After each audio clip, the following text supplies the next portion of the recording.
The 22nd of June, 1941. Under the code name Operation Barbarossa, Nazi Germany invades the Soviet Union, its ally in the war against Poland. Among the first territories to be occupied by Nazi forces is Lithuania, one of the three Baltic states that Stalin brutally annexed in the summer of 1940.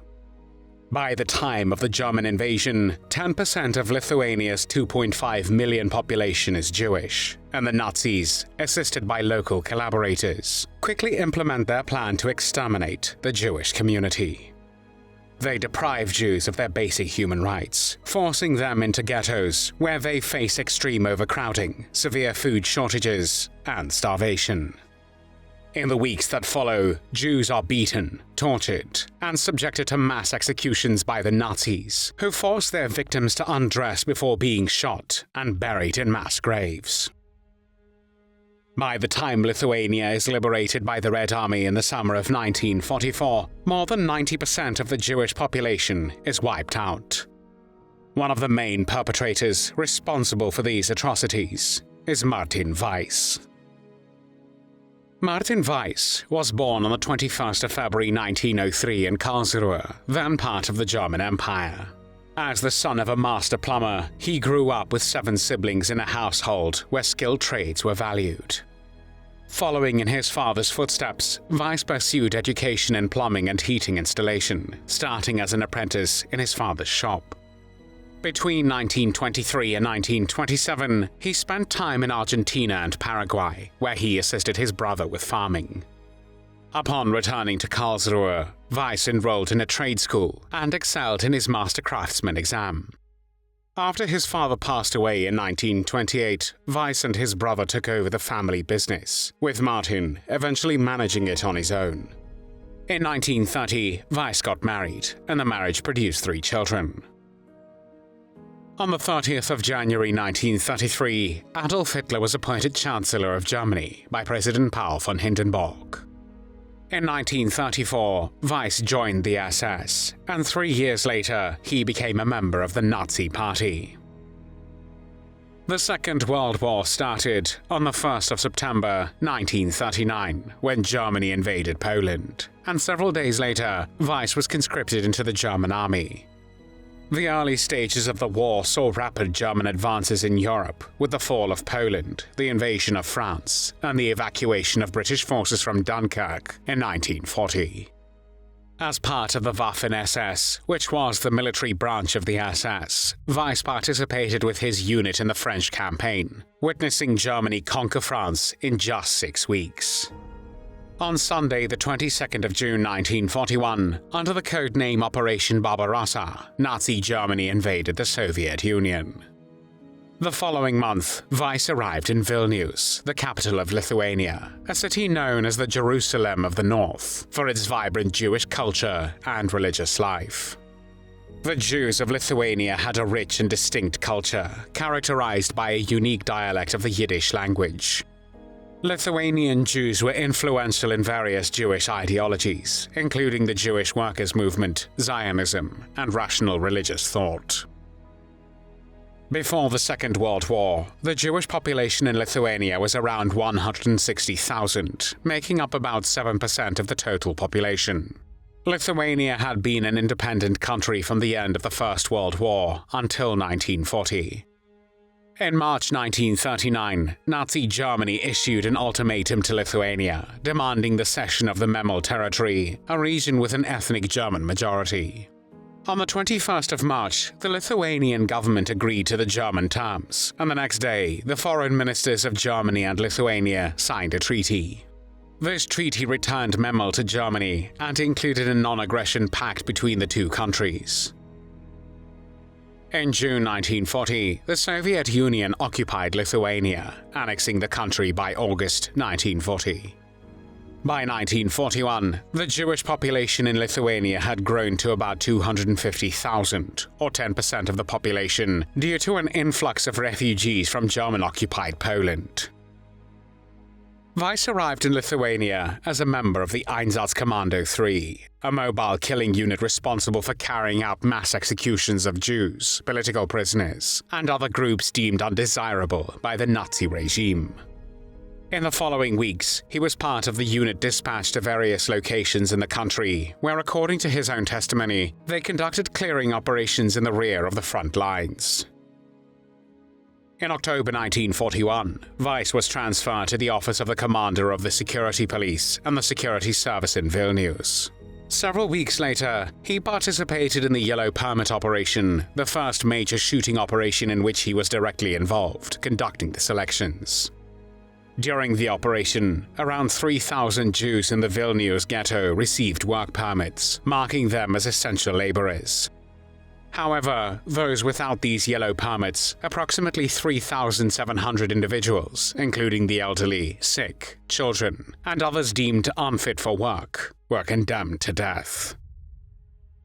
Under Weiss's supervision, these individuals were forcibly rounded up and taken to the Ponary massacre site, located about 10 kilometers southwest of Vilnius, where they were systematically shot.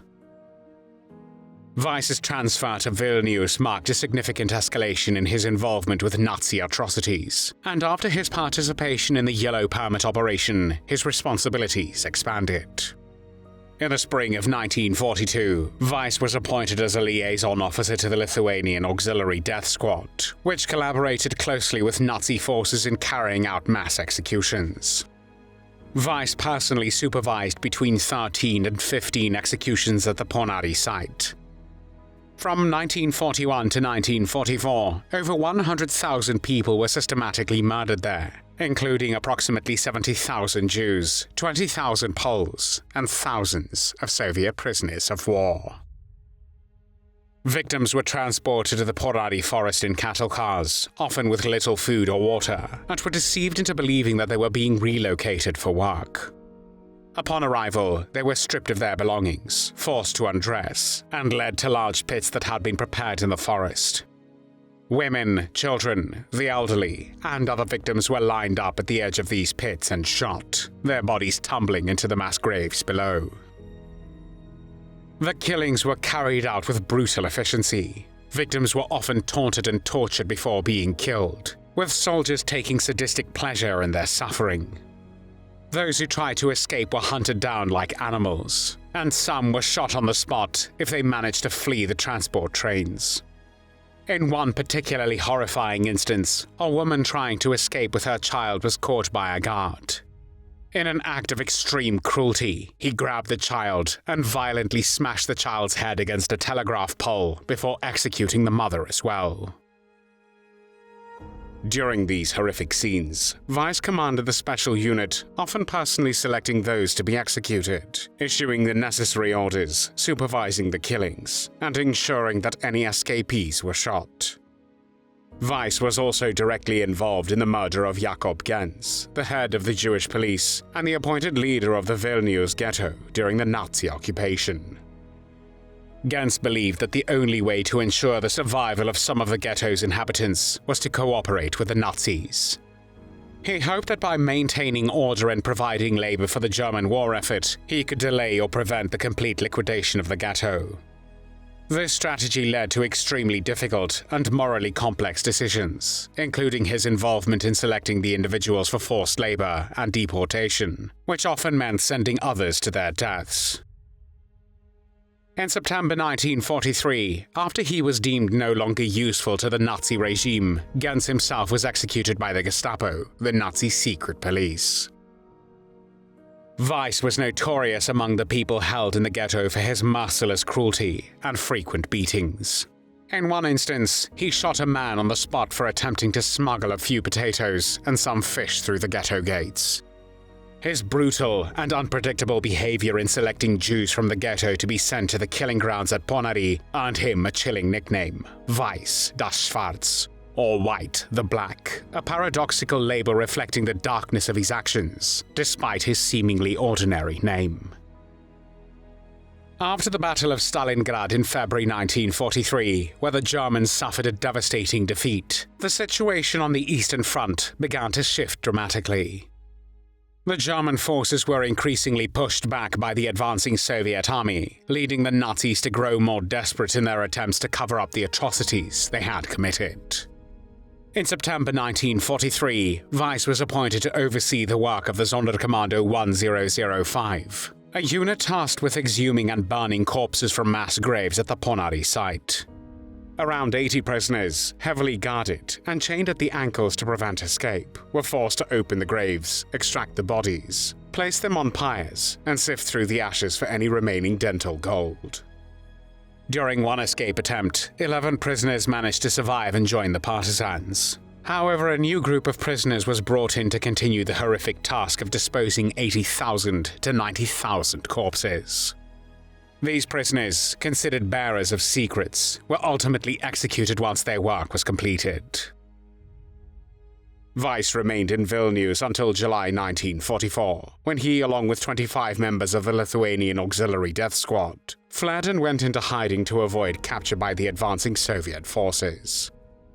In late April 1945, he was wounded and taken to a hospital in Copenhagen, Denmark, where he was captured by the British. Weiss was released at the end of August 1945. After his release, Weiss registered in Frankfurt am Main and worked there as a tinsmith until the end of 1945. During this time, he only secretly met with his wife and soon stopped contacting her altogether, changing his name to Ernst Martin. Weiss then moved through several jobs, eventually taking a position as a hospital guard in Bavarian Ochsenfurt in 1947. In early 1949, Weiss sought to escape Europe, writing to Argentina for information about immigration possibilities, whilst also requesting entry permit forms for the United States from the American consulate in Munich. Meanwhile, the Central Committee of Liberated Jews in the American Zone in Munich had already collected statements from former ghetto residents accusing Weiss of mass murders, but it took nearly 2 years to track him down. A wanted notice with his photograph, published in a local newspaper in May 1949, led to his arrest in Ochsenfurt, where he was still working as a hospital guard. In November 1949, the Würzburg prosecutor's office charged Weiss with aiding and abetting in 30,000 cases of murder and direct involvement in 21 cases. During his 7-day trial, 32 witnesses testified, and written statements from another 22 were read. Some charges were dropped because witnesses had emigrated and could not be contacted. In February 1950, Weiss was sentenced to life imprisonment for 7 murders and for aiding and abetting in the murder of 30,000 people. In January 1971, he was released on parole by the Bavarian Ministry of Justice, and in 1977, his probation was lifted. During the 3 years of Nazi occupation, almost 200,000 Jews in Lithuania were murdered, and only a few thousand survived the war.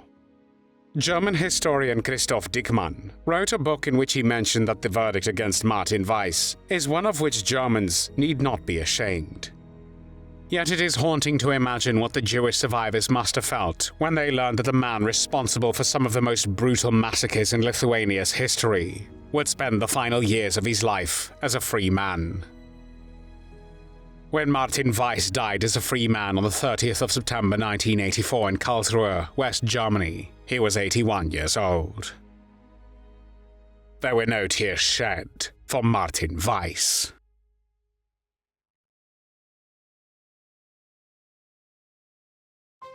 Thanks for watching the World History Channel. Be sure to like and subscribe, and click the bell notification icon so you don't miss our next episodes. We thank you, and we'll see you next time on the channel.